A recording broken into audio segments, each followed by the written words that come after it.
PTI हुकूमत की budget से अवाम ही नहीं ताजिर और सनतकार भी ज़्यादा खुश नहीं। इमरान खान से तवक्कुआत पर पूरा ना उतरने का शिकवा, मगर हुकूमत माशी अहदाफ के लिए हर हद तक जाने को तैयार।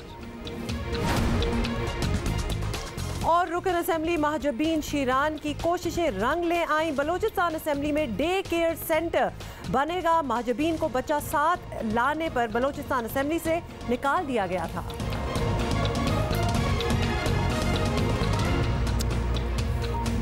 अस्सलामुअलैकुम, आप देख रहे हैं जियो पाकिस्तान अब्दुल्ला के साथ। और शुरू तो हमने क्रिकेट से करना था, लेकिन हमने सोचा कि एक पॉजिटिव खबर बिल आखिर आ ही गई है, एक अच्छी खबर जिसमें कहीं ना कहीं हमारी जियो पाकिस्तान की, जियो न्यूज़ की भी कंट्रीब्यूशन है, क्योंकि हम इस मुद्दे पर, इस इशू पर बात करते रहे और इसे हाईलाइट किया, तो उसका क्रेडिट भी थोड़ा सा ले लेते हैं और उसके बारे में बात करते हैं। बड़ी अच्छी काम चीज़ हुई है, किसी को भी क्रेडिट ले ले, मतलब जिसने कुछ इसमें किया हो उसको क्रेडिट ज़रूर लेना चाहिए। आपको एक दफ़ा फिर याद दिला दें कि हम बात क्या कर रहे हैं।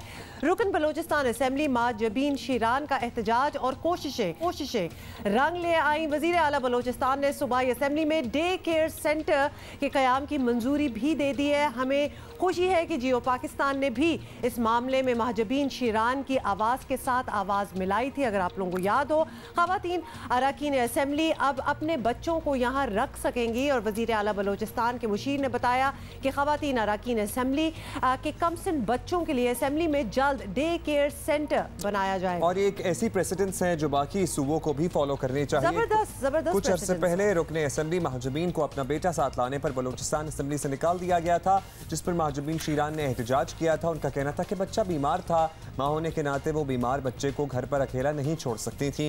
महजबीन शीरान ने इस वाक़े के बाद मुतालबा किया था कि असेंबली समेत दीगर सरकारी इदारों में डे केयर सेंटर बनाने चाहिए ताकि वर्किंग वुमेन अपने बच्चों को यहाँ रख सकें। महजबीन शीरान ने इस वाक़े के बारे में जियो पाकिस्तान से खुसूसी बातचीत भी की थी, ये भी सुन लीजिए आप।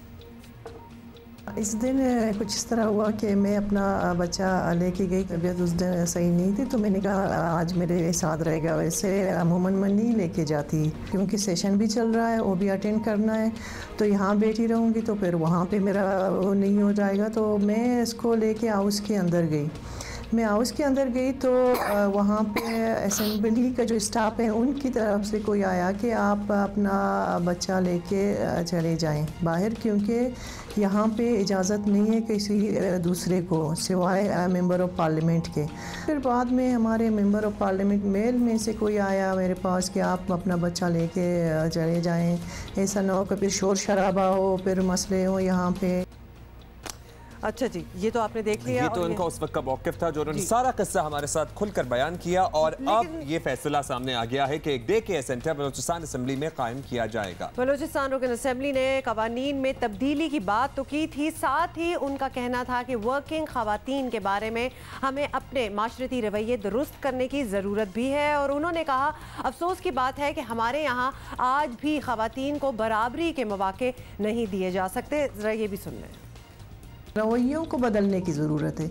हम असल में इस चीज़ को अभी तक एक्सेप्ट ही नहीं कर पा रहे हैं कि औरत मर्द के मुकाबले में आ जाए, चाहे असेंबली में हो, चाहे कोई भी इदारा हो। मतलब ये औरत निकली है, काम के लिए निकली है, बजाय इसको हम इज़्ज़त दे दें, रिस्पेक्ट दे दें उसको, हम इसको अप्रिशिएट करें कि वो अपना घर संभालने के साथ साथ वो बाहर जॉब भी करती है और काम करती है। लेकिन बहुत इसके लिए अभी भी मैं समझती हूँ बहुत काम करने की ज़रूरत है कि औरत को इज़्ज़त चाहिए, औरत की। अच्छी बात यह है कि महजबीन के साथ जब ये वाक़या हुआ तो वो चुप करके बैठ नहीं गई, उन्होंने इस बारे में आवाज़ उठाई और खुलकर बात की, और उसका नतीजा भी अब हम देख रहे हैं। रुकने बलोचिस्तान असेंबली महजबीन शीरान ने ही हमें ज्वाइन किया है। बिल्कुल हमारे साथ हैं महजबीन, खुशामदीद आपको, वेलकम टू जियो पाकिस्तान, और बहुत बहुत मुबारक भी हो आपको। हम ये आपसे पूछना चाहते हैं, जब उस दिन आप अपने बच्चे को साथ लेके गई थी असेंबली में, क्या आपने सोचा था कि आप बिल्कुल एक औरतों के लिए, मतलब क्या राह जो है वो हमवार करेंगी और क्या एक प्रेसिडेंट सेट होगा? बहुत शुक्रिया जी। उस दिन जो ये वाकया हुआ उसके बाद जो लोगों ने मुझे सपोर्ट किया, खासतौर पर मीडिया ने और बाकी चीज़ों ने, तो मैंने नहीं सोचा था किस तरह, लेकिन मेरी ये शुरू से यही ख्वाहिश थी कि ये हो जाए लोगों के लिए, क्योंकि मैंने बहुत सारे लोगों को देखा ये चीज़ को फेस करते हुए, लेकिन उस टाइम मेरे हाथ में ये चीज़ और मैं नहीं कर सकती थी लोगों के लिए। तो अभी जब मेरे साथ हुआ तो इसके लिए हमने कोशिश की और ये हो गया। तो इसका मैं क्रेडिट सारा अपने वज़ीर आला जाम कमाल खान साहब को दूंगी कि उन्होंने इस चीज़ की इसको महसूस किया, इस काम औरतों के जो वर्किंग वुमेन के इश्यूज को, इनमें से एक है ये। और ये जो है बहुत ज़रूरी थे, बहुत पहले होना चाहिए था, लेकिन अभी जो कहते हैं कि देर आया दुरुस्त आया, लेकिन ये बहुत अच्छा हुआ। चलिए महाजबीन, अब इसकी मंजूरी तो दे दी गई है, होपफुली आप इससे फॉलो अप भी करें। और हमें खदशा ये रहता है जब भी किसी इसी किस्म के या किसी और तरह के ऐलानात किए जाते हैं अच्छी बातों के, कि बस वो ऐलानात की हद तक महदूद ना रहे, वो अमली तौर पर हमें नज़र भी आ जाएं। तो आप भी नज़र रखिएगा, हम भी नज़र रखते हैं, ताकि ये एक्चुअली डे केयर सेंटर हमें काम करता हुआ बहुत जल्द दिखाई भी दे। ज़रूर ये इंशाल्लाह, और मैं पूरी उम्मीद हूँ इस पे, और हमारे जो है वज़ीर आला साहब इंशाल्लाह ये असेंबली में अभी हमने स्टार्ट किया, और आगे बहुत सारे जो डिपार्टमेंट्स हैं जहाँ पे वर्किंग वुमेन की तादाद ज़्यादा है, इंशाल्लाह वहाँ पे भी हम लोग इस पे इनिशिएटिव लेंगे। बहुत ज़बरदस्त, बहुत बहुत शुक्रिया हमसे बात करने का महाजबीन। और यही कहना चाहेंगे कि ये प्रेसिडेंट सेट हुआ है हर जगह। ऑब्वियसली असेंबलीज की हम बात कर रहे हैं, लेकिन कोई भी इदारा हो, हमने बहुत कम, कुछ MNCs हैं, मल्टीनेशनल कंपनीज पाकिस्तान में हैं जिन्होंने डे केयर सेंटर बनाया हुआ है अपनी खवातीन वर्कर्स के लिए, लेकिन उसके अलावा हमने रियली देखा नहीं है ये। This is something that should be done अगर आप चाहते हैं। इसके अलावा यकीनन आप सही कह रही हैं कि चाहे प्राइवेट इदारे हों चाहे सरकारी इदारे हों, कहीं भी इस तरह वर्किंग वुमेन को डे केयर सेंटर की सहूलत नहीं दी गई है। और महाजबीन की एक और अच्छी बात हमें लगी कि उन्होंने कहा कि असेंबली में तो जो बनेगा हम और डिपार्टमेंट्स तक भी इसे लेकर जाएंगे। मेरा ख्याल है कि इसे एक तहरीक बन जाना चाहिए, और ना सिर्फ बलोचिस्तान बल्कि अक्रॉस द कंट्री एक तहरीक बन जाना चाहिए, चाहे कि सरकारी महकमे हो चाहे प्राइवेट दफातर हो, सब खवातीन को मिलकर अपने लिए आवाज उठानी है। जब बेबी को लेके गई थी तो तभी हमें लग रहा था कि कभी कभार आप अपनी ज़रूरत या अपनी मजबूरी की वजह से कुछ काम करते हैं और फिर वो आपका एक मिशन बन जाता है, एक कॉज बन जाता है, और ये definitely looks like one of those. अच्छा जी, we can not avoid it any longer, और हमें क्रिकेट की बात करनी ही है। Because there is a big elephant in the room जो कि पीछे खड़ा हुआ हमें देख रहा है, और उस पे लिखा हुआ है कि हम कोई बात कर ही नहीं सक रहे। आपको पता है कि सुबह हम स्टार्ट हुए, मौसम की बात करनी थी तो फिर क्रिकेट पे आ गए, अभी हमने फिर महाजबीन से बातें शुरू कर दी। दरअसल ये कि हम मुख्तलिफ बातों से अपना जी बहलाने की कोशिश कर रहे हैं, लेकिन जी है कि बहल के नहीं दे रहा।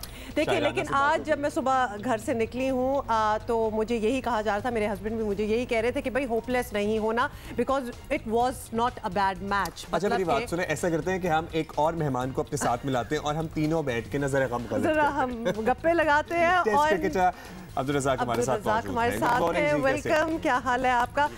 वैसे तो हमारे पास पूरी एक डिटेल है मैच की, लेकिन कौन है जिसने ये मैच नहीं देखा कल? One of my all time favourite allrounders आप हैं। आज आपसे पहली दफ़ा बिलमुशाफा मुलाकात हुई है, तो हमने सोचा लगे हाथ हम आपको ये भी बता दें कि ये फैन मूवमेंट है। हाँ, ये हमारे लिए भी बड़ा फैन मूवमेंट है। Abdul, what do you think, कल क्या हुआ? कल काफ़ी कुछ हमने बोला है, और ये है कि मैच पाकिस्तान की फेवर में था।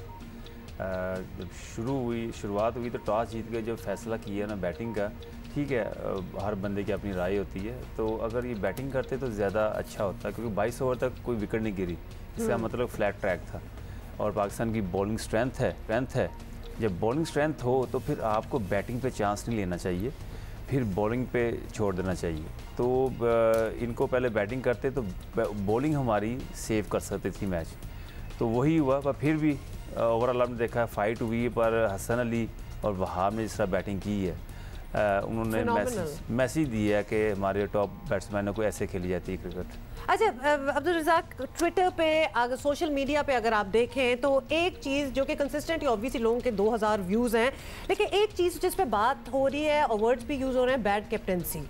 कि अगर आप शुरू से डिसीजन, जैसे आपने टॉस के बाद की ही डिसीजन से आप स्टार्ट करें, और उसके बाद अ lot of other decisions even till the last over, जब आफरीदी थे और साथ, मतलब एक चीज़ ऑब्वियसली आपको पता है, लोग नोटिस करते हैं। आप भी यही सोचते हैं कि कैप्टनसी की भी कुछ फॉल्ट है इसके अंदर? देखिए, सरफराज अच्छे इंसान भी है और कैप्टन भी है, और रही बात उनकी मैनेजमेंट पे सारा डिसीजन जाते हैं। ये टॉस के जो होते हैं ये कप्तान पे नहीं होता, ज़्यादातर ये मैनेजमेंट के डिसीजन होते हैं कि जी आपने क्या करना चाहिए, हमारी स्ट्रेंथ क्या है। तो इनको पता होना चाहिए कि जब स्ट्रेंथ बॉलिंग है तो फिर पहले बैटिंग करनी चाहिए, सेकंड बैटिंग में प्रेशर होता है। फिर भी अगर आप देखें जिस तरह पाकिस्तान ने स्टार्ट लिया, फ़खर की अगर विकेट गिरी है, उसके बाद बाबर आजम गिरी हैं, पर इमाम और फीस की जो पार्टनरशिप लगी है तो ऐसे लग रहा था जैसे कोई 45 ओवर में मैच ख़त्म हो जाएगा। पर ये चेजिंग में हमेशा प्रेशर होता है, एक विकेट गिरती है तो प्रेशर पड़ जाता है, और उसके बाद शुएब मलिक और आसिफ की विकेट गिरने के बाद हमें लग रहा था पाकिस्तान मैच बिल्कुल ही अच्छा, शुएब कुडंट परफॉर्म, फ़खर ज़मान कुडंट परफॉर्म, हसन अली ने हमें बड़ा सरप्राइज़ किया बैटिंग करते हुए, फिर वहाब ने हमें सरप्राइज़ किया, मोहम्मद आमिर का स्पेल तो हम भूल ही नहीं सकते जो उन्होंने ज़बरदस्त विकेट ली है। लेकिन एट द सेम टाइम जब हम टॉप ऑर्डर के बल्लेबाजों को देखते हैं कि अगर वहाँ पे कोई एक अच्छा बड़ा स्टैंड हमें मिल जाता या कोई सेंचुरी बन जाती, अगर 50s भी बनी है तो उसका अल्टीमेटली हमें कोई फ़ायदा नहीं हुआ। आपको लगता है कि टॉप ऑर्डर के बल्लेबाज हमेशा से ये हमारा रोना है, हमेशा से ये हमारा शिकवा है कि परफॉर्म नहीं करते? देखिए, मैं शुरू से कह रहा हूँ ये वर्ल्ड कप है, यहाँ आप इंडिविजुअल परफॉर्मेंस के लिए नहीं गए हुए, ये पाकिस्तान के लिए आप गए हुए हैं। मैंने भी पहले मशवरा दिया है कि आप अपनी परफॉर्मेंस को छोड़ दें और टीम को देखें, टीम की रिक्वायरमेंट के मुताबिक खेलें। 50 करने के बाद आउट होने का मकसद ये है कि आप अपने 50 के लिए खेल रहे थे, आप टीम के लिए नहीं खेल रहे थे। तो ये चीज़ें नज़र आती हैं, तो इन चीज़ों पे कौन इनको बताएगा? ये स्कूल के बच्चे तो नहीं हैं, इनको हर चीज़ अवेयरनेस होनी चाहिए कि कैसे खेली जाती है क्रिकेट। अब वहाब ऑन द कॉन्ट्री, सरफराज से जब बाद में रमीज़ राजा गुफ्तगू कर रहे थे, उन्होंने कह दिया कि जी अभी हम दिखाएंगे भी आपको कि हमारे बॉलरों ने अच्छा परफॉर्म नहीं किया और 280 तक की पिच थी और ज़्यादा रन पड़ गए, इसलिए हम मैच लूज़ कर। फिर 270 280 का उनके जहन में था, वो नहीं हुआ तो क्या करें? देखिए, जैसे सरफराज बात करे, कुछ ना कुछ कप्तान को बोलना पड़ता है, और ये है कि मैं समझता हूँ जब मैच हारते हैं तो टीम को सपोर्ट करना चाहिए। बैड डिसीजन भी होते हैं, अच्छे डिसीजन भी होते हैं। और रहा बात, ये कह रहे हैं कि 307 रन बन गए हैं, पर ये देखें ओवरकास्ट कंडीशन थी, पिच में ग्रास भी था, और वहाँ पे अगर हमारे जो मेन बॉलर्स हैं जैसे मोहम्मद आमिर हो गए, हसन हो गए, वहाब हो गए, शाहीन सिद्दीकी भी वो भी खेल रहे थे, अगर हमें अर्ली ब्रेक थ्रू मिलते, वही अगर ब्रेक थ्रू हमें एक 150 रन के बाद जो मिला है तो हमने उनको 150 रन करने दिए हैं, और अगर अर्ली ब्रेक थ्रू मिलते तो मैं समझता हूँ ये 240 या 250 में ऑस्ट्रेलिया की टीम आउट हो जानी। तो फिर थोड़ी सी डिसीजन मेकिंग हुई ना, in starting off with toss के बाद भी अगर if we are not good chasers, let's just put it, जो कि काफ़ी दुनिया कह भी रही है, तो why put yourself in that situation जहाँ आपको, मतलब आप देखें ना कि ये कोई ऐसे एमी वाला टूर्नामेंट नहीं है, वर्ल्ड कप की बात हो रही है, तो उसमें decision making should be very thought through. छोड़ दें ये सब कुछ, अगला मैच जो आ रहा है जिस पर सारों की नज़रें हैं, इंडिया पाकिस्तान। इंडिया अभी तक कोई मैच नहीं हारा, India top 4 I think 3rd number पे है या 4th नंबर पे है इस वक्त लिस्ट में। अगर आप देखें, we have never really won World Cup के टूर्नामेंट में, हम कभी इंडिया से जीते नहीं हैं। क्या उम्मीदें रखें? देखिए, एज ए पाकिस्तानी हमें दुख होता है अगर इंडिया के ख़िलाफ़ हम परफॉर्म नहीं करते, और ये टाइम है, और बिल्कुल आपने सही कहा कि पिछले मैच भूल जाएं।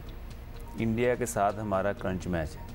मैं यही भी कह रहा था कि ऑस्ट्रेलिया के साथ हमें इसलिए जीतना ज़रूरी था कि जब एक मैच आप जीत के जाते हैं तो इंडिया के साथ अच्छी फाइट बैक करेंगे। अब पाकिस्तान पे प्रेशर जो है अब इस इंडिया के मैच का तो है ही, अगर खुदा न खास्ता अगर पाकिस्तान मैच हारता है तो वर्ल्ड कप से बाहर होने के भी चांसेस हैं, तो इस चीज़ को भी देखना पड़ेगा। अब जैसा भी ये, अब इनको अच्छी क्रिकेट खेलनी पड़ेगी और बिल्कुल इनको प्रेशर लेकर नहीं खेलना पड़ेगा।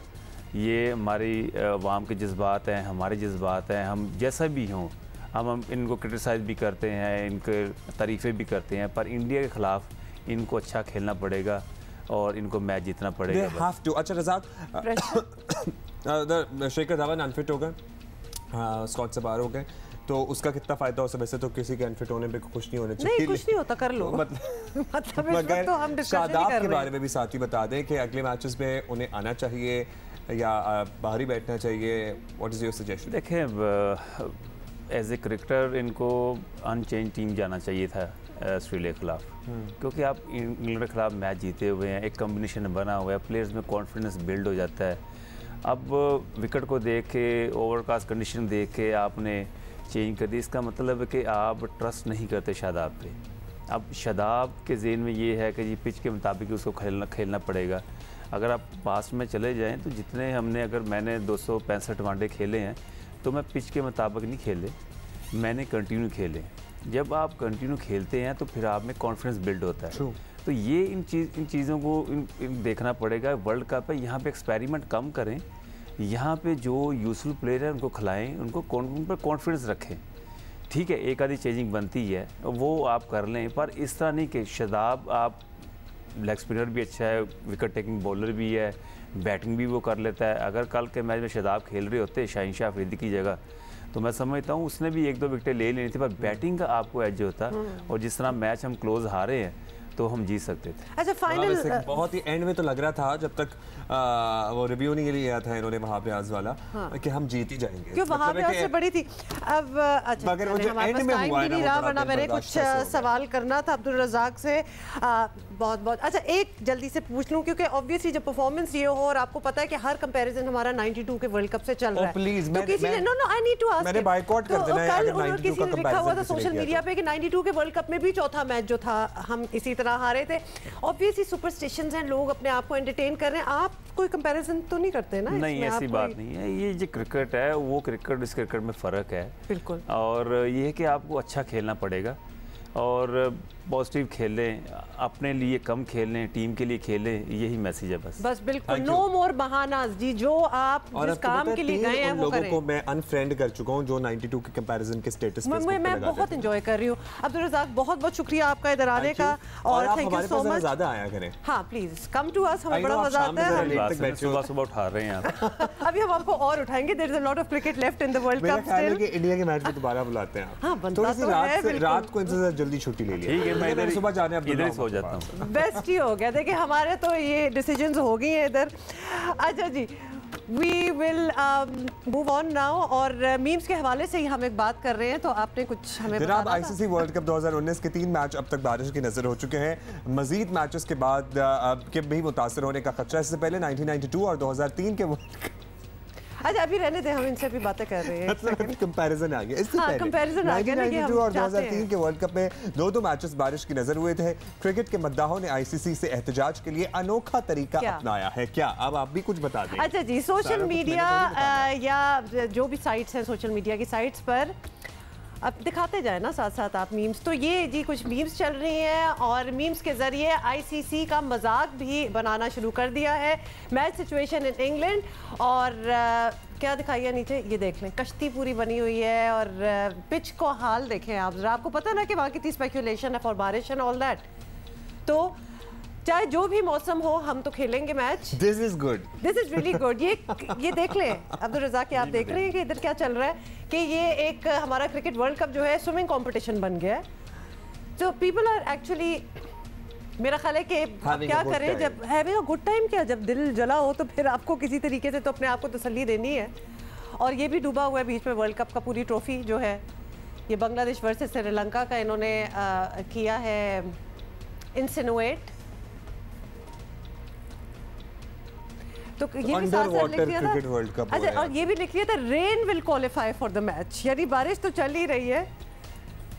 आपको याद है कि हम लोगों ने एक स्टोरी भी की थी एक्सट्रीम क्रिकेट की जिसमें हर चीज अंडर वाटर चली जाती है, तो ये उस हवाले से गई थी अंडर वाटर। बिल्कुल, ये हमने खबर चलाई थी, हमने आप लोगों को बताया भी था। तो 2019 वर्ल्ड कप उन्होंने कहा अंडर वाटर ही हो जाता तो बेहतर होता, the cricket world cup so far. British weather, लेकिन having said that, you know what, come back to us, having said that कल वाले मैच में भी बड़ी स्पेकुलेशन थी कि बारिश की नजर हो जाएगा, बल्कि वसीम अकरम से जब हम बात कर रहे थे अपनी ही नजर हो गया। तो शरेरा का तो ये कहना था, वो तो विश कर रही थी, उनके लिए बड़ा मुश्किल था डिसाइड करना पाकिस्तान या ऑस्ट्रेलिया किसकी साइड लूं। अच्छा वैसे छतरी लगाती है ऊपर, कप के ऊपर, ट्रॉफी के ऊपर छतरी लगा। आपको रज़ाक कैसी लगी हैं आपको, मतलब ये जोक्स ही है?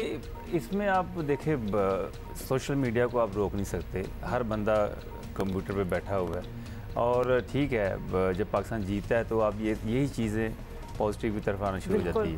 right. और बारिश का आप इस तरह नहीं कर सकते। अब ठीक है, अब इंग्लैंड में वर्ल्ड कप होना ज़रूरी है, 99 में भी वर्ल्ड कप हुआ, वहाँ जो था उसमें भी बारिश इफेक्ट इतनी नहीं की।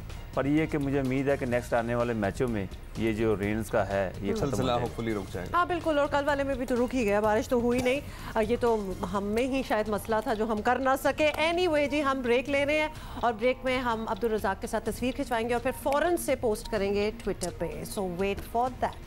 बजट की बात करेंगे। तहरीक इंसाफ हुकूमत का पहला बजट अवाम के साथ साथ कारोबारी तबके को भी नाराज कर गया है।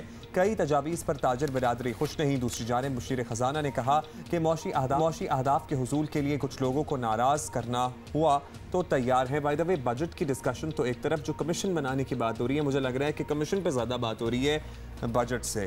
तो अब इसे कामयाबी कहें या जो भी कहें, इस्लामाबाद में क्या हुआ नहीं बता दें आप। अच्छा, इस्लामाबाद में पोस्ट बजट न्यूज़ कॉन्फ्रेंस करते हुए अवीस शेख ने कहा कि मईशत मुश्किल दौर से गुजर रही है। ये वैसे हम हर दौर में ही सुनते हैं। बरामदात में वाज़े कमी आई है जिससे डॉलर की कीमत बढ़ी। जो खाम माल पाकिस्तान में पैदा नहीं होता उस पर कस्टम ड्यूटीज सिफर कर दी है। बरामद कुनंदगान पर कोई टैक्स नहीं लगाया गया है। ये गलत तासर होगा एक्सपोर्ट सेक्टर के ऊपर। ये जो निज़ाम है टैक्स का, उससे कोई छेड़छाड़ हुई है, ये नहीं हो रही है। बल्कि कई चीज़ें ऐसी हम कर रहे हैं कि एक्सपोर्टर्स को और मदद मिले। हर वो रॉ मटेरियल जो पाकिस्तान में प्रोड्यूस नहीं होता है उसके ऊपर हमने टैरिफ जो है, कस्टम ड्यूटी जो है, उसको ज़ीरो पर कर दिया। और आपको बताएं कि ताहम ताजर बरादरी का कहना है कि इमरान खान से जो उम्मीदें रखी थी उस पर वो पूरा नहीं उतरे। डॉलर की वजह से सनतों का पहले ही बुरा हाल है और सनतकार जो है वो इतना टैक्स कहाँ से देंगे, ये उनका सवाल था। इसी पे हम ज़रा मज़ीद बात भी करते हैं और समझने की कोशिश करते हैं। कराची चेंबर के सदर जुनेद माखरा साहब हमारे साथ हैं। माखरा साहब, कराची पाकिस्तान का तजारती हब है, यहाँ की ताजर बरादरी को बजट कैसा लगा? क्योंकि हमें कुछ मिक्स्ड इमोशंस ही नजर आ रहे हैं। इस वक्त जो बजट है वो हमारे लिए जो है वो उन्होंने FTR रेजिम ख़त्म कर दी है। जो इंपोर्टर हैं, हमारे एक्सपोर्टर जो हैं, उनको जो है वो मेरे ख्याल से आहिस्ता आहिस्ता उस पर से नहीं हटाया FTR, पर वो आहिस्ता आहिस्ता मुझे लगता है कि आगे की किस्त जो है वो भी इनके जहनों में होगी कि वहाँ से भी हम हटा दें। मेरा ये कहना है कि इन चीज़ों को कि जो इन्होंने इक़दाम किए हैं वो अगर बिज़नेस बरादरी की अनफेवर में है और तो हम ये समझते हैं कि this is not the friendly budget, unfriendly budget. अच्छा माखड़ा साहब, अगर यहाँ आप शिकवे कर रहे हैं या ताजर बरादरी को कुछ तहफ़्फ़ुज़ात हैं, तो ये भी साथ में कहा जाता है कि बड़े ताजर और सनतकार ना टैक्स एमनेस्टी स्कीम के ज़रिए कुछ पैसा देते हैं, ना हुकूमत को किसी और तरह का रिलीफ मिलता है। क्या ताजरों पर भी ये फ़र्ज़ नहीं है इन मुश्किल हालात में कि कुछ तो हाथ बटाएँ? सर, हम ये कहते हैं कि एसेट डिक्लेरेशन स्कीम जो है, जो कि पिछले दिनों में एमनेस्टी स्कीम के नाम से वारिद हुई थी और उस एमनेस्टी स्कीम के अंदर में जो चीज़ें थीं जिसमें जो पिछले दौर में जिन लोगों ने उस स्कीम के अंदर में फॉल किया था, ये मनी बिल के ज़रिए, फाइनेंस बिल के ज़रिए आया था और उसमें कहा गया था कि आपसे कुछ नहीं कहा जाएगा। और उस वक्त वहाँ पर नोटिसें सर्व हुई और बाद में उसका एक्शन जो है वो इमरान खान साहब ने लिया और इसके बाद वो नोटिसें सर्व होना बंद हो गई। अब दोबारा ये एसेट डिक्लेरेशन स्कीम, जब प्राइम मिनिस्टर साहब ने ये बात कही तो हमने ये प्रोपोज़ की कि एसेट डिक्लेरेशन स्कीम लाएं।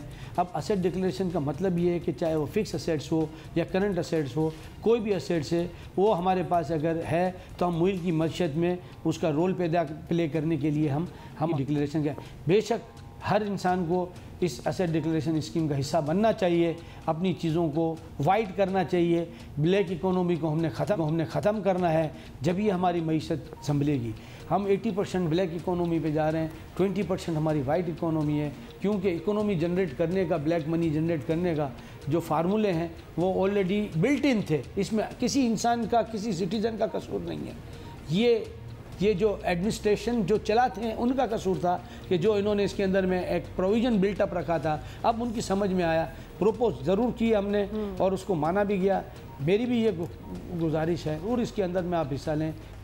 बढ़िया, चलें जी, आपने भी अपने तय गुजारिश कर दी। लाहौर से भी ज़रा तासुरात लेते हैं। लाहौर चैम्बर के सदर अलमास हैदर साहब ने हमें ज्वाइन किया है। बिल्कुल जी, बहुत बहुत शुक्रिया अलमास साहब। ये बताइएगा कि पंजाब के सनतकार और ताजरों को ये बजट कैसा लगा है, उनका ओपिनियन बता दें हमें। और आपको लगता है कि इस साल में ताजरों के लिए हालात जो है वो बेहतर होने का कोई चांस है? गवर्नमेंट ने वो ज़ीरो रेटिंग इस दफ़ा ख़त्म कर दी है। अब ज़ीरो रेटिंग ख़त्म करने का जो नुकसान है एक्सपोर्टर्स को ख़ास तौर पे वो ये है कि अगर उनके पैसे उनको रिफ़ंड ना मिले और उनके पैसे वहाँ पे रुक गए तो आहिस्ता आहिस्ता उनका वर्किंग कैपिटल ख़त्म हो जाएगा। तो पहला तो ये बड़ा आइडिया है कि वो उनको रिफ़ंड फौरी तौर पे मिले। जो मेरी आज बात हुई इस्लामाबाद में उन्होंने कहा जी कि हम फौरी तौर पे ताजर बरादरी के साथ मिल के हम एक ऐसा तरीक़ेकार ऐसा निज़ाम बनाएंगे कि जैसे ही रिमिटेंसेस आनी शुरू हों, जो एक्सपोर्ट की रिमिटेंस आए, साथ ही उन लोगों को रिफ़ंड भी मिल जाए और उनके पैसे ना फंसे। तो उम्मीद है कि ये मसला हल हो जाएगा, लेकिन ये एक इशू है जो कि डिस्कस करने वाला है। फिर इसके अलावा जो टैक्स लगे हैं, बहुत सारी चीज़ों पे जो टैक्स लगे हैं उनमें से कुछ तो मुनासिब अच्छे टैक्स हैं, कुछ अच्छे टैक्स नहीं हैं। फॉर एग्ज़ाम्पल अगर सीमेंट पे और ज़्यादा टैक्स लग गया है तो कंस्ट्रक्शन एक्टिविटी उससे इफ़ेक्ट होगी। उससे जो सारा का सारा जो निज़ाम चेंज हुआ है स्टील का, इसका इफ़ेक्ट अभी आना है, पता नहीं उसका पॉजिटिव इफ़ेक्ट आता है या नेगेटिव इफ़ेक्ट आता है। बहुत सारी स्टील की मिलें हैं जो कि जिन्होंने मुझे कहा कि अच्छा हो गया ये निज़ाम बदल गया है। बहुत सौ ने मुझसे कहा कि नहीं, इसका इफ़ेक्ट अभी देखना है कि नतीजा क्या निकलेगा। आपको शायद पता नहीं है कि ये मिलें अब ट्राइबल एरियाज़ में भी लगनी शुरू हो गई हैं और ये शुगर मिलों के साथ भी लग रही हैं और जगहों में भी लग रही हैं। हेल्थ टैक्स लगा है। अच्छा, आप बहुत सी बातों का तस्करा कर रहे हैं, लेकिन अगर आप चंद और पॉइंट आउट कर सकें चीज़ें कि तारीख़ी रही ये कि ताजर बरादरी टैक्स नेट में आने के लिए ज़्यादा रजामंद कभी भी हमें नज़र नहीं आई, लेकिन इस वक्त तो मुल्क को बड़ी ज़रूरत है सर, सबकी ज़रूरत है। हम समेत, आप समेत सब मिलकर हाथ पटाएंगे तो मुल्क अपने पैरों पर खड़ा होगा। आप लोगों को, अपने साथियों को इसके लिए नहीं मनाना चाहिए या आप मना सकते हैं? कोई किरदार आप लोग अदा कर सकते हैं? मैंने आज तक कभी किसी ताजर से ये नहीं सुना कि हम टैक्स नहीं देना चाहते हैं। हर शख्स ये कहता है कि जो उसके साथ हरासमेंट है, अगर हम उस हरासमेंट से बच जाएं तो फिर हम ज़रूर देना चाहेंगे। नंबर एक। नंबर दो, उनका कहना यह है कि कई दफ़ा टैक्स अथॉरिटीज़ ख़ुद भी टैक्स नहीं लेना चाहती हैं। वो चाहती हैं कि उनके वो जो कारिंदे हैं वो ख़ुद कमा जाएँ, लेकिन जो गवर्नमेंट तक वो टैक्स नहीं पहुँचता। अब हमारे ही मशवरे से गवर्नमेंट ने एक एसेट स्कीम बनाई है। वो एसेट डिस्क्लोजर स्कीम का मतलब ये है कि हमारे तमाम असासे जो हैं वो ऑन ओवर बोर्ड हो जाएं। हाँ, ये सब जो हमारा कारोबारी तबका है ये दीनदार लोग हैं, अपना काम करते हैं, मेहनत करते हैं, सुबह से लेकर शाम तक सामान लेके आते हैं, उसको बेचते हैं, उसमें से जो मुनाफा होता है वो अपने पास रखते हैं, लेकिन गवर्नमेंट से डरते हैं। सो वो जो इम्प्रेशन है कि ये लोग टैक्स नहीं देना चाहते, वो इम्प्रेशन तभी दूर होगा जब एक तो ये एसेट एक्विजिशन स्कीम से जब ये निकल आएंगे और ये इनके सारे असासे क्लीन हो जाएंगे। दूसरा, जो इंटरेक्शन है बिजनेसमैन के दरमियान और गवर्नमेंट के दरमियान, उसको किसी तरह से कम ये ख़त्म करना पड़ेगा। बहुत बहुत शुक्रिया। लाहौर चैम्बर के सदर अलमास हैदर हमसे बात कर रहे थे, अपने तहफ़्फ़ुज़ात का भी जिक्र कर रहे थे। उससे पहले हमने कराची चैम्बर के सदर से भी बात की है। अब बात करते हैं सरहद चैम्बर के सदर फैज़ मोहम्मद हमें ज्वाइन कर चुके हैं। बहुत बहुत शुक्रिया। सरहद चैम्बर ने बजट पर तहफ़्फ़ुज़ात का इजहार किया है, आपको बजट में क्या मसाइल नज़र आ रहे हैं? बजट में मसाइल हैं जी। बजट में सबसे बड़ा जो है टैक्स शरह बढ़ा दी है उन्होंने, और जिन चीज़ों पे टैक्स नहीं लगा था पहले उसको भी लगा दिया है। हमें तो ये नज़र आता है कि ये बजट हमारे लिए नहीं बना, ये IMF के लिए इन्होंने बनाया है। IMF की तमाम शराइत को पूरा करने के लिए इन्होंने कवर करने के लिए किया है। आपने चीनी पे भी सेल टैक्स 6% से 17% कर दिया। चिकन और पोल्ट्री प्रोडक्ट्स और फ्रोज़न चिकन पे और फ़िश पे भी आपने टैक्स बढ़ा दिया है। घी और सीमेंट पे भी टैक्स बढ़ा दिया है। तो इस पे तो बिज़नेस कम्युनिटी भी इफ़ेक्ट करेगी होगा और आम आदमी पे भी इसका इफेक्ट पड़ेगा। अच्छा फैज़ साहब, क्या चीज़ें बदल जाएं तो आप लोगों के लिए ये बजट काबिल कबूल होगा? चेंजेस से आपकी क्या मुराद है जी? अगर चेंजेस हम ये समझते हैं कि अगर टैक्सेस की कमी की जाए तो उससे हमें यकीनन उससे हमें रिलीफ मिलेगा। इस वक्त जो टैक्स की शरह कॉर्पोरेट की ट्रेड की 29% है, वो इस वक्त भी मैं समझता हूँ कि एशिया में सबसे ज़्यादा है। इसके अलावा सेल टैक्स है, हमारी गुजारिश थी कि सेल टैक्स को कम किया जाता, सिंगल डिजिट पे लाते, लेकिन उस पर काम नहीं हुआ। उससे अब टैक्स बढ़ गया है, उससे तो महंगाई में इजाफा होगा और इंसान की आम आदमी की कुछ प्रोडक्ट्स बेसिकली आपका कहना है जिन चीज़ों में पहले टैक्सेस नहीं होते उन पे भी लगा दिए गए हैं। सरहद चैम्बर के सदर फैज़ मोहम्मद हमसे बात कर रहे थे। डैम फंड्स के लिए जमा होने वाली अरबों रुपए की रकम बेकार पड़ी है। रोजाना 1 करोड़ मुनाफा मिल सकता था लेकिन नहीं मिल रहा। सुप्रीम कोर्ट की स्टेट बैंक से नाराजगी तो बनती है। वज़ीर आज़म हाउस और ऐवान सदर के अखराजात में इजाफा, VVIP तैयारों के लिए भी इजाफी रकम रख दी गई। अवाम को बचत का सबक पढ़ाने वाली हुकूमत को अपना आप भी देखना चाहिए। और आज हम बात करेंगे कव्वाली की, जो दुनिया में अपना मुनफरिद मकाम और पहचान रखती है।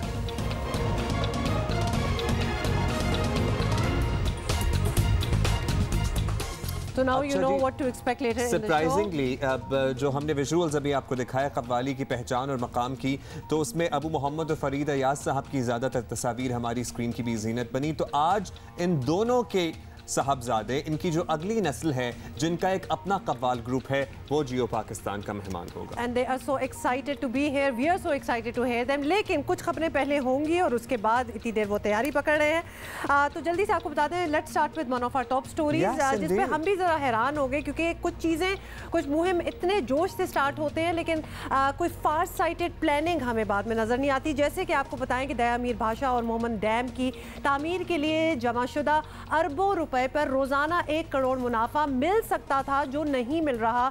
सुप्रीम कोर्ट को रिपोर्ट दे दी गई है और अदालत का नाराज होना बेजा नहीं। और सुप्रीम कोर्ट ने डैम फंड में जमा होने वाली रकम मुनाफा बख्श बचत स्कीम में ना रखने से मुतालिक स्टेट बैंक की वजाहत पर अदालत बिल्कुल मुतमईन ना हुई और अदालती सवालात का इत्मीनान बख्श जवाब ना देने पर अदालत ने स्टेट बैंक के नुमाइंदे पर इजहार बरहमी किया। और जस्टिस शेख असमत सईद ने कहा, आपके बाद हमें हुकूमत पर भी एतमाद नहीं, हम आपके पास पैसे नहीं रखते, किसी और बैंक से बात करेंगे। फाजिल जज ने कहा कि हम आपसे कुछ सवाल पूछते हैं, आप जवाब कुछ और देते हैं, हम किसी प्राइवेट बैंक के पास जाना चाहिए था। अदालत ने नेशनल बैंक हुकाम को आज तलब कर लिया है। इसी पे बात करते हैं। हमारे साथ मुअव्विन खुसूसी बराए इत्तलात फिरदौस आशिक आवान साहिबा मौजूद हैं। बहुत शुक्रिया डॉक्टर साहिबा, आपने वक्त निकाला। इशू इंपॉर्टेंट है। सुप्रीम कोर्ट को बताया गया है कि डैम की तामीर के लिए कि जो इकट्ठी की गई थी रकम अभी तक इस्तेमाल नहीं हुई है कहीं भी और ना बैंकों में रखी गई है। ना बैंकों में रखकर इसे रोजाना मुनाफा जो तकरीबन 1 करोड़ रुपए डेली का बनता है कमाया जा रहा है। ये अरबों की रकम है। हुकूमत को कोई दिलचस्पी नहीं है इस पैसे से। वो फंड जो है उसके custodian chief justice of supreme court हैं। मैं उम्मीद करती हूँ कि वो जिस अंदाज से इस कौम के हकूक़ और आम शहरी की बुनियादी ज़रूरियात के तहफ़्फ़ुज़ के लिए जदोजहद कर रहे हैं, इंशाल्लाह जो हमारा महमद डैम का इनिशिएटिव है उसमें 17 अरब रुपया इस बजट में हुकूमत पाकिस्तान ने रखा है। और मैं पूरा उम्मीद हूँ कि हमें सुप्रीम कोर्ट का जो फ़ंड है जिस वक्त ज़रूरत पड़ेगी वो दस्तयाब होगा इस फ़ंड की तमीर के, डैम की तमीर के लिए। हाँ, अगर कोई उनको बैंक में रखता है और उस पैसे से कोई बेहतर और ज़्यादा सरप्लस हो सकते हैं वो पैसे, तो ये तरजीहात जो हैं वो सुप्रीम कोर्ट के जज साहबान ने तय करनी है जो इस अकाउंट के कस्टोडियन हैं। हम उनके डोमेन में इंटरफेयर नहीं कर सकते। हाँ, अलबत्ता उम्मीद की जा सकती है कि वो जिस मकसद के लिए वो फ़ंड बना है, जो ही वो महमद डैम की तमीर आगे बढ़ेगी, सुप्रीम कोर्ट ऑफ पाकिस्तान का वो फ़ंड उस डैम की तमीर पे और ओवरऑल फिर उसको फंक्शनल करने में, ऑपरेशनल करने पे होगा। डॉक्टर साहब, 2 चीज़ें इसमें। एक तो जब ये स्टार्ट हुआ था ये सारा फंड रेजिंग वाला, तो इसमें पहले सुप्रीम कोर्ट का हवाला दिया जाता था कि chief justice fund collection for dam, उसके बाद प्राइम मिनिस्टर भी आ गए थे। तो हुकूमत को इसमें से बरी जमा कर देना, इट डजंट मेक सेंस। इस डैम की फंड रेजिंग में हुकूमत के वुज़रा भी काफ़ी आगे थे। क्या हुकूमत की कोई जिम्मेदारी नहीं बनती कि इस रकम का सही और बर वक्त इस्तेमाल ना करने वालों से कुछ तो पूछा जाए कि भाई तुम लोगों ने किया क्या? देखिए, मैंने तो पहले अर्ज़ किया कि ये मैं भी उस डेलीगेशन का हिस्सा थी जो साबिक चीफ जस्टिस ऑफ पाकिस्तान की ज़ेर निगरानी बैरून मुल्क गया और चूँकि उसके custodian chief justice of Pakistan है मौजूदा और मुअज़्ज़ज़ सुप्रीम कोर्ट के जज साहबान हैं, उनसे बेहतर उस अकाउंट का कस्टोडियन कौन हो सकता है और कौन उस जिम्मेदारी को बेहतर और आसान तरीके से अदा कर सकता है। वो उनका मसरफ़ जो है उस फंड का, वो डैम की तमीर है, उसको ऑपरेशनल करना है, उसकी कंस्ट्रक्शन है। तो अगर ये सारी एक्टिविटी शुरू हो जाती है और इंशाल्लाह इस बजट में जो 17 अरब रुपया महमद डैम के लिए और फिर दयामिर बादशाह और दासू के लिए रखा गया, तो जो ही गवर्नमेंट इकनॉमिक एक्टिविटी मोबिलाइज होगी, ये फंड भी आपको उस डैम की तमीर पे खर्च होता हुआ नज़र आएगा। और मैं शुक्रगुज़ार हूँ चीफ़ जस्टिस ऑफ पाकिस्तान की और साबका चीफ़ जस्टिस की कि वो अवामी मफाद में अवाम ज़रूरियात को पूरा करने के लिए इस डैम फंड को उन्होंने शुरू किया और उसके वो बहुत शुक्रिया डॉक्टर साहबा। होपफुली इसकी हम यूटिलाइजेशन तो देखेंगे ही, लेकिन यहाँ पे पॉइंट एट हैंड ये था कि ये फंड पड़ा हुआ है, इस पे रोजाना की बुनियाद पर मुनाफा कमाया जा सकता है जो नहीं कमाया जा रहा। और ये prime minister chief justice of Pakistan, इसमें इसका जो इंट्रोडक्शन था वो यही हो गया था बाद में। और दूसरी बात ये होती है कि जब कोई इस किस्म की इतनी बड़ी मुहिम, जहां आप दुनिया में जो पाकिस्तानी है उनसे आप पैसा मांग रहे हैं obviously for the betterment of Pakistan, तो उसमें कुछ थॉट प्रोसेस तो होना चाहिए, कोई फार साइटेड थॉट प्रोसेस होना चाहिए कि भाई इसको कहाँ रखा जाए। इस पे लोगों ने पैसे भर के करोड़ों अरबों उनका ट्रस्ट हर्ट होता है। एग्जैक्टली कि भाई आपने किया क्या उसके बाद होता है फिर इन्हीं चीजों की फिर आइंदा पे जब उन्होंने फंड्स देने होते हैं तो वो 2 बार सोचना स्टार्ट हो जाते हैं। तो बस इतना कहना था हमने। एक और चीज़ जो हम आपको बताना चाहते हैं, and this has to do with our celebrities जो बड़े सैवी हो गए हैं वैसे आजकल। भाई ये सोशल मीडिया आपको पता है अब हर किसी की एक ओपिनियन है पाकिस्तानी सियासी जमातों के रहनुमाओं की गिरफ्तारी पर। शोबिस की शख्सियात जो है ना, बड़ा वो अखबारी टर्म है, लेकिन it's interesting term, it is a good term. हाँ, लेट अस यूज इट। उन पर तबसरे कर रहे हैं। अदाकार गौहर रशीद का कहना है कि करप्शन के इल्ज़ाम में 2 बड़ों के जेल जाने से नया पाकिस्तान नहीं बन जाएगा। नया पाकिस्तान तब बनेगा जब डॉलर नीचे आएगा, रोजगार मिलेगा, सफाई सुथराई और ट्रैफिक का निज़ाम बेहतर होगा, कानून की बालादस्ती होगी, और सबसे इम्पोर्टेंट बात उन्होंने कहा था कि उन्हें लाइन का पानी चाहिए, टैंकर ना डलवाना पड़े। क्या ज़बरदस्त बात की है। इनफैक्ट सारी बातों में बात ही ये है कि आप पानी के पैसे भी दें और फिर टैंकर से पानी दोबारा से खरीदें जो कि आपका पानी चोरी हुआ था। मतलब it's a very vicious circle. पानी की बात करके इन्होंने अच्छी बात। हमजा अब्बासी ने भी इस मामले पर अपनी राय दी। उन्होंने ट्वीट किया कि महंगाई तो हर दौर में देखी है, मगर बड़े सियासतदानों को जेल जाते हुए पहली बार देखा है। वैसे देखा है इससे पहले भी सियासतदानों को जेल जाते हुए, और इन्हीं और यही लोग पहले भी जेल गए हैं। हम आप क्या बातें कर देते हैं वैसे।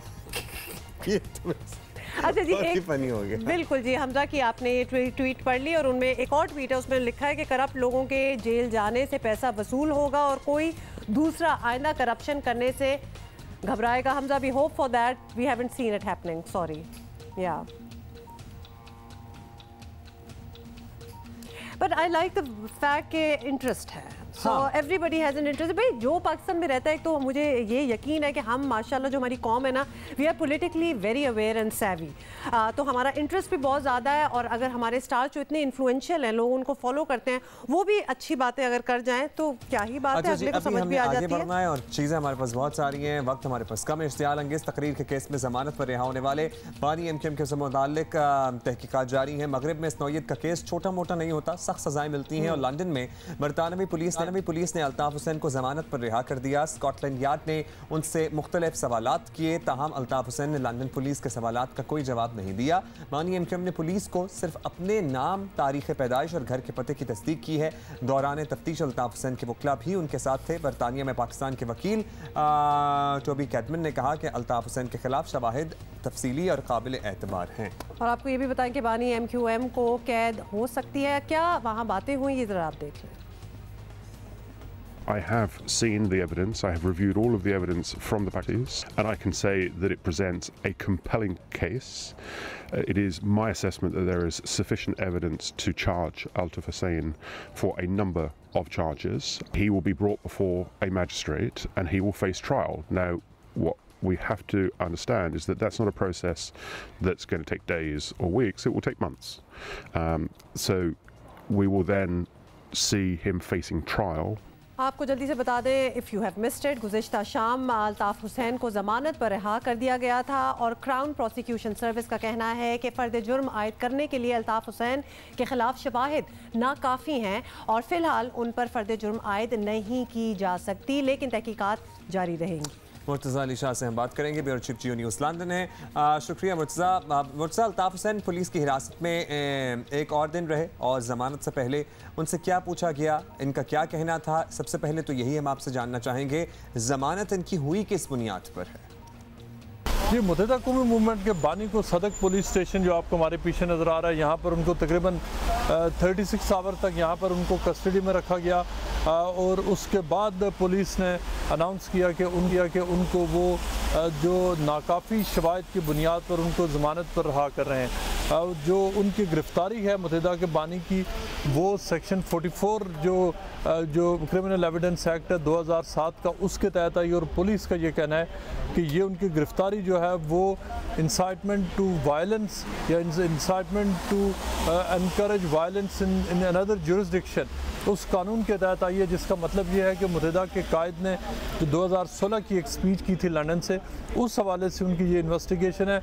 ये पहली बार बहुत अरसे से तकरीबन 3 साल से पाकिस्तान और बरतानिया के दरमियान इस हवाले से कम्युनिकेशन हो रही है और पहली बार पुलिस ने बाकायदा तौर पर उनको गिरफ़्तार करके पुलिस बेल पर डाल दिया, जिसका मतलब ये है कि अब ये बाकायदा तौर पर इसकी इन्वेस्टिगेशन इस केस की शुरू हो गई है और इसमें जो पहली बार अब उनको बाकायदा तौर पर जो पुलिस के सवालात के जवाबात हैं वो देने पड़ेंगे। जो हमारे ज़राए उनके मुताबिक मुत्तहिदा के कायद से मुख्तलिफ सवालात पूछे गए, तकरीबन 275 जो सवालात, जो एक क्वेश्चनर था वो उनके सामने रखा गया, लेकिन उनको पुलिस अपने जो लीगल एडवाइज़र्स की तरफ से उनको मशवरा ये था कि वो नो कमेंट करें, जो उनका राइट था। सो उन्होंने इस पूरे प्रोसेस में नो कमेंट किया है। उन्होंने सिर्फ पुलिस को अपना नाम, एड्रेस और डेट ऑफ बर्थ बताई है। बाकी जितने भी 2016 की 2 स्पीचेस और उससे बाद आपका ये कहना कि उन्होंने कोई डिटेल्स नहीं दी, सिर्फ अपना नाम वगैरह लिया है, इसको हम कहते हैं यहाँ पाकिस्तान में कि Altaf Hussain has pulled an Abhinandan. आपको पता है ना, नो कमेंट्स हर चीज़ अभिनंदन ने भी की थी, तो उन्होंने भी यही किया। अच्छा, छोड़ दें सब कुछ, ये बताएं कि कब तक तवक्को रखी जा सकती है कि इस केस में कोई पेशरफ्त होगी और क्या अल्ताफ़ हुसैन को दोबारा हिरासत में लिया जा सकता है? जी, हमारे सोर्सेज के मुताबिक मुत्तहिदा के कायद की जो पहली पुलिस बेल है वो तकरीबन 6 हफ्तों के बाद उनको इसी पुलिस स्टेशन पर आना पड़ेगा और वो पुलिस उनको जो इस अरसे में पुलिस ने इन्वेस्टिगेशन की होगी उसकी बुनियाद पर पुलिस ने देखना है कि क्या एक दफ़ा फिर उनको अरेस्ट करके फाइल क्राउन प्रोसिक्यूशन सर्विस को दी जाए या उस हवाले से मज़ीद तहकीकात की जाए, या अगर पुलिस उस वक्त तक समझती है कि वो नया मटीरियल नहीं ढूंढ सके तो पुलिस उनको एक बार फिर उनकी बेल एक्सटेंड करेगी और वो जो 6 वीक्स हैं उससे ज़्यादा भी हो सकती है, तकरीबन 3.5 से 4 महीने तक की हो सकती है। लेकिन अब ये एक पूरा प्रोसेस चल पड़ा है जिसमें पुलिस को बाकायदा तौर पर अब उनको जब तक तकरीबन पुलिस के पास 2 से 2.5 साल तक का टाइम है, इस अरसे में वो अब इन्वेस्टिगेट कर सकते हैं। ये जो अभी जो उन्होंने वारंट लिया हुआ है उसी वारंट की बुनियाद पर तकरीबन 2 साल का पीरियड बनता है, जिसके दौरान पुलिस को जो मिसिंग लिंक्स हैं वो उनको इस्टेब्लिश करने होंगे। अगर उस अरसे तक वो नहीं होता तो फिर पुलिस को ड्रॉप करना पड़ेगा। शुक्रिया मुर्तज़ा अली शाह, सीनियर सहाफ़ी साबिर शाह हमारे साथ मौजूद हैं। साबिर, शुक्रिया, आपने वक्त दिया। अल्ताफ़ हुसैन जिस नौइयत के केस में ज़ेर तफ्तीश हैं, आपसे जानना हम ये चाहते हैं कि इस तरह के केसेस आलमी तारीख़ में और मकामात पर भी मुख्तलिफ मकामात पर हमें नज़र आए, आमतौर पर क्या मयार रखा जाता है? किसी तकरीर को हेट स्पीच करार दिया जा सकता है? देखिए, हेट स्पीच या नफ़रत अंगेज़ तकारीर, मुनाफरत फैलाने वाली तकारीर और ऐसे एक्ट्स, ऐसी हरकत जिससे किसी लसानी मजहबी ग्रोह की दिल आज़ारी होती हो या उससे नक्स अमन का ख़तरा हो, तो ऐसे मौक़ों पर हेट स्पीच के केसेस जो हैं वो दर्ज किए जाते हैं। यूरोप में अब बहुत सख्ती हो गई है इस मामलात के अंदर, तमाम तर लिबरलिज़म के बावजूद, और हमने ये देखा है कि depending upon the case again कि स्पीच के बाद जिस तरह का कोई रिएक्शन हुआ या कोई वाक़या हुआ उस हिसाब से लोगों को सज़ाएं भी मिली हैं और जुर्माने भी हुए हैं। फ्रांस में कुछ अर्सा पहले एक पॉलिटिशियन थी तो उन्होंने होलोकॉस्ट के ख़िलाफ़ को बात की कि it is a detail of history. अब होलोकॉस्ट 1941 से 45 के दरमियान वो वाक़यात हैं जिसमें 60 लाख यहूदियों को हिटलर की नाज़ी आर्मी ने कत्ल किया था। इसके ख़िलाफ़ बोलना बहुत बड़ा जुर्म है। इन्हें एंटी सेमिटिज़म लॉज कहा जाता है यूरोप में, और इसमें बहुत सख्त जुर्माने वगैरह की सज़ाएँ हैं। सो वो जो फ्रेंच पॉलिटिशियन थी उसको 6 महीने की सज़ा भी हुई थी इस केस में। इसके अलावा हॉलैंड में, जो कि बहुत लिबरल मुल्क है अगेन, खीरत विल्डर्स एक पॉलिटिशियन है जो इस्लाम दुश्मनी की बिना पर जाने जाते हैं। खीरत विल्डर्स को 2001 में पकड़ा गया इस्लाम के ख़िलाफ़ बात करने से, लेकिन उसके बाद कोर्ट ने उनको एक्विट कर दिया, बरी कर दिया। 2016 में दोबारा उनकी कन्विक्शन हुई, जिसके ऊपर उन्होंने अपील की कि उन्होंने इस्लाम के जो जज्बात हैं उसके ख़िलाफ़ बात की है। इसी तरह बेल्जियम में, इटली में, स्पेन में, जर्मनी में, स्विट्ज़रलैंड में लॉज आ चुके हैं। कन्विक्शंस काबिल गौर नहीं है क्योंकि नया कॉन्सेप्ट है और लोग इसको फ्री स्पीच के साथ भी यूज़ करते हैं। जिस तरह अमेरिका में फ्री स्पीच है, इसलिए हेट स्पीच के आज तक वहाँ प्रॉपर लॉज नहीं बने। वो कहते हैं हर आदमी को हक है, वो कोई भी बात कर सकता है। साबिर शाह साहब, आपने बड़ी इंटरेस्टिंग किस्म की एग्जांपल्स भी हमें दिखा दिया कि दुनिया में और ख़ासतौर पे यूरोप का, जहाँ के आप हवाला दे रहे थे, वहाँ तो बड़े स्ट्रिक्ट हैं अबाउट इट एज वेल। वैसे तो पूरी दुनिया में इतना स्ट्रिक्ट हो जाना चाहिए। Let's see what happens with Altaf Hussain. अच्छा जी, मूविंग ऑन, एक बड़ी प्यारी सी आपको फुटेज हम आपको दिखाना चाहते हैं। आपको पता है कि शाहिद आफरीदी जो है आजकल काफ़ी चीज़ें जो हैं पोस्ट कर रहे हैं।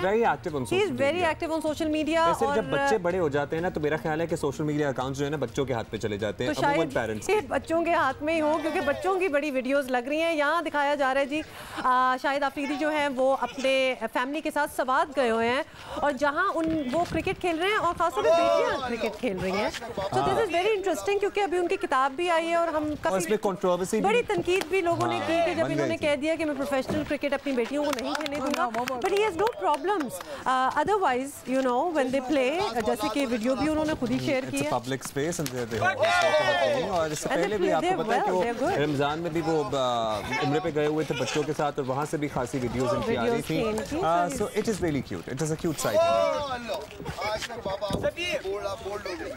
बड़े ही और जो ब्रेक में समा बंद गया है ना, हाँ बस जी, हम तो घुस गए हैं उसमें। जल्दी से आपको भी इंट्रोड्यूस कराते हैं। कव्वाली किसी ज़माने में सिर्फ बड़े सगीर तक महदूद थी, लेकिन आज कव्वाली दुनिया भर में पहचानी जाती है, जानी जाती है।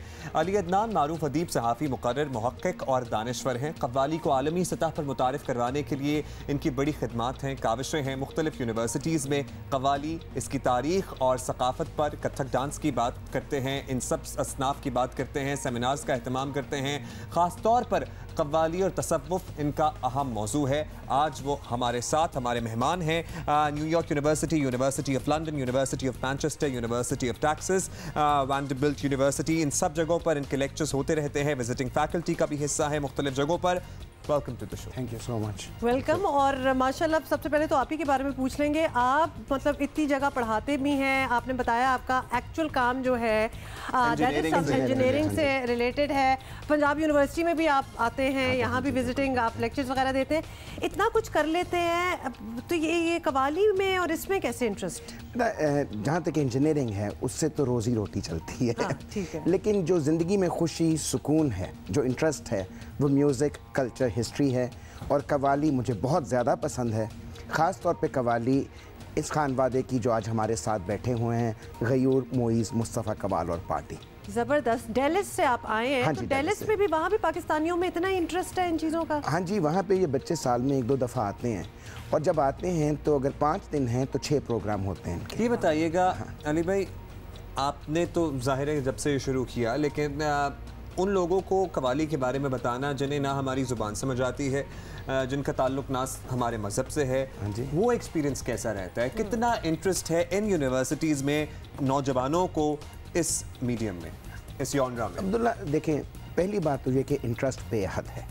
अभी हम लोगों ने न्यूयॉर्क यूनिवर्सिटी पे कव्वाली पे लेक्चर किया था 4 घंटे का, और 4 घंटे कोई लेक्चर सुनना, तब इंटरेस्ट हो तभी कोई सुनता है, तभी कोई सुनता है। इंग्लैंड में किए 8 घंटे का लेक्चर भी किया, तो इंटरेस्ट बहुत ज़्यादा है। और उसमें बात हम लोगों ने, मैंने और फरीद अयाज, इनके वालिद हैं अबू मोहम्मद, उनके साथ मिलकर हमने सोचा था कि कव्वाली सिर्फ परफॉर्म ना की जाए, उसके बारे में बताया जाए, उसकी इब्तिदा कैसे हुई, उसमें क्या जिद्दतें। आप हमें बता सकें कि उसकी इब्तिदा कैसे हुई और कहाँ से डिराइव हुआ ये सिलसिला? देखिए, कव्वाली की तारीख़ 3200 साल पुरानी है।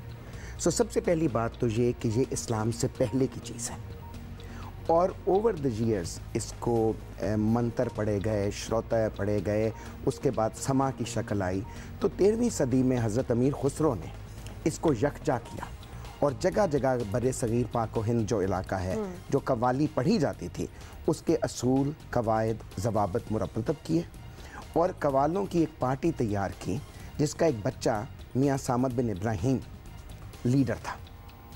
और पूरे तूल और अर्ज़ में से हिस्से के उनको भेजा कि जाओ लोगों को बताओ कि कवाली कैसे पढ़ी जाती है, उसमें राग कौन से हैं, उसमें ताल कौन सी है, उसके मज़ामीन कौन से हैं, उसकी असलियत क्या है।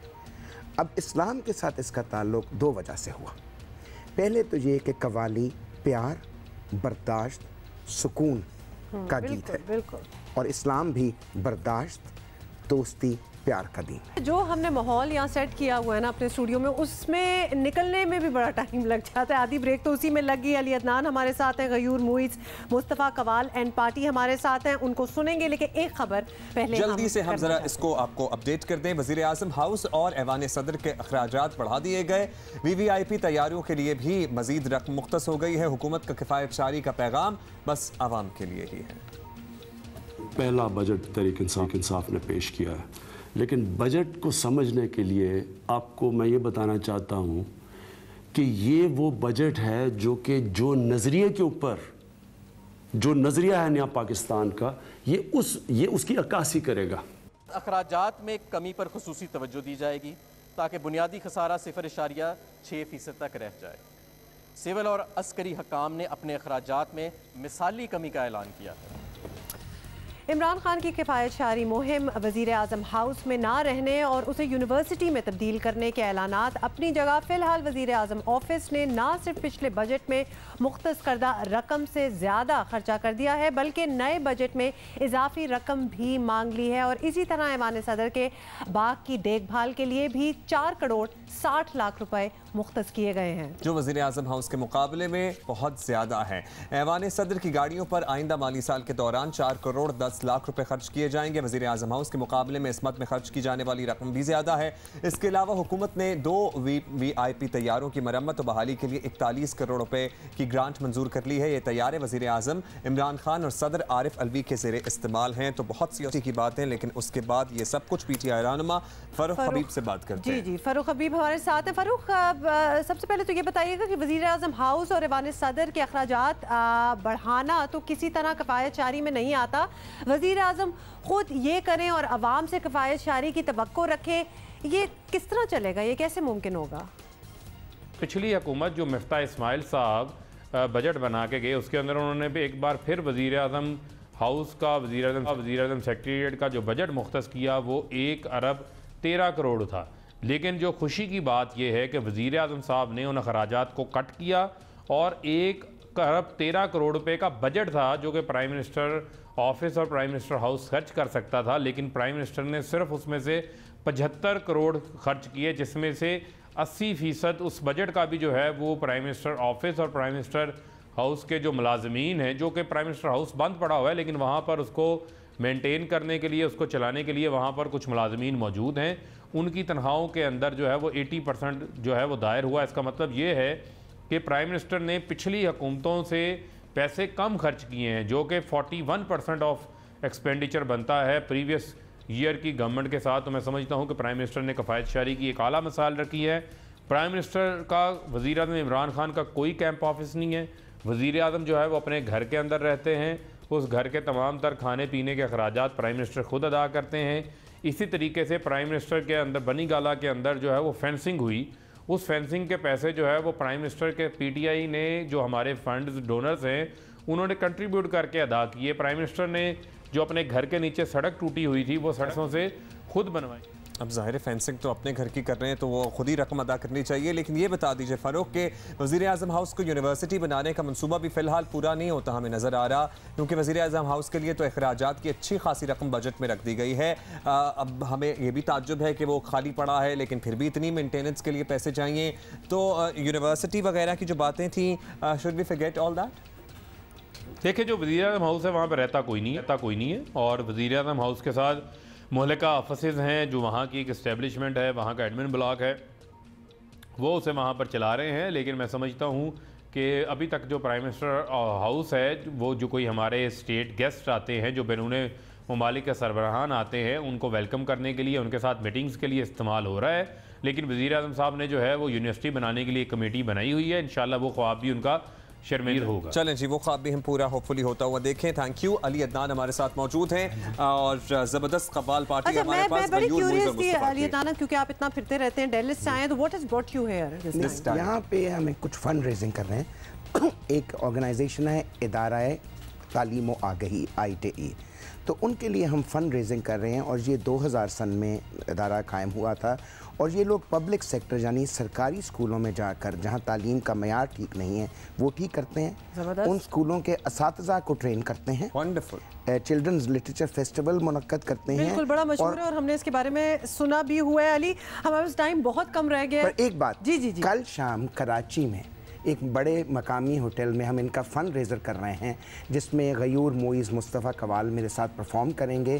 3 घंटे का शो है, उस पर ज़रूर आइए क्योंकि तालीम को सपोर्ट करना बहुत अहम है। और पीपल हु आर वाचिंग, जो इनको देखना चाहते हैं लाइव परफॉर्मेंस, तो ये तो डबल पूरा देखने आए कल शाम। और अबू मोहम्मद और फरीदा याज भी होंगे और उनसे भी हम गाना सुनेंगे, उनसे भी सुनेंगे। तो कल हम जाने वाले हैं। अब वक्त चूंकि कम है, इनसे अगली चीज़ हम सुनेंगे कॉल, जो हदीस है हजूर पाक सल्लल्लाहु अलैहि वसल्लम की कि जो मुझे अपना दोस्त मानता है वो अली को भी अपना दोस्त माने।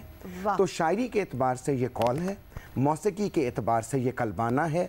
इन दोनों में फ़र्क क्या है, कल आके जाने के लिए इतना ही। वी गोइंग टू इंशाल्लाह see you tomorrow. Thank you so much everyone. और कल इनका शो भी हम अटेंड करने जाएंगे शाम में कराची में। सी यू।